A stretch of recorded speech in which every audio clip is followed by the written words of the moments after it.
کسی نے نہیں مانگا تھا. قانونی جو سکم ہے اس ججمنٹ کے اندر، اس کو دیکھتے ہوئے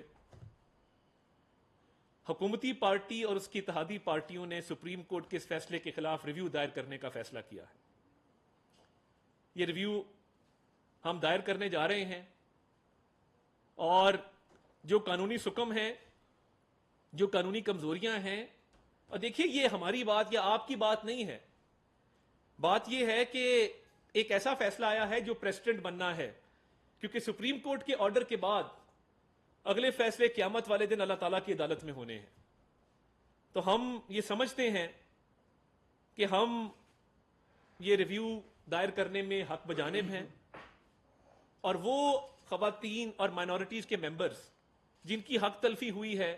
جن کو سنا نہیں گیا، جن کی لیگل آرگیومنٹس کو ویٹ نہیں دیا گیا، وہ یہ سمجھتے ہیں کہ یہ ریویو دائر کرنا لازم ہے.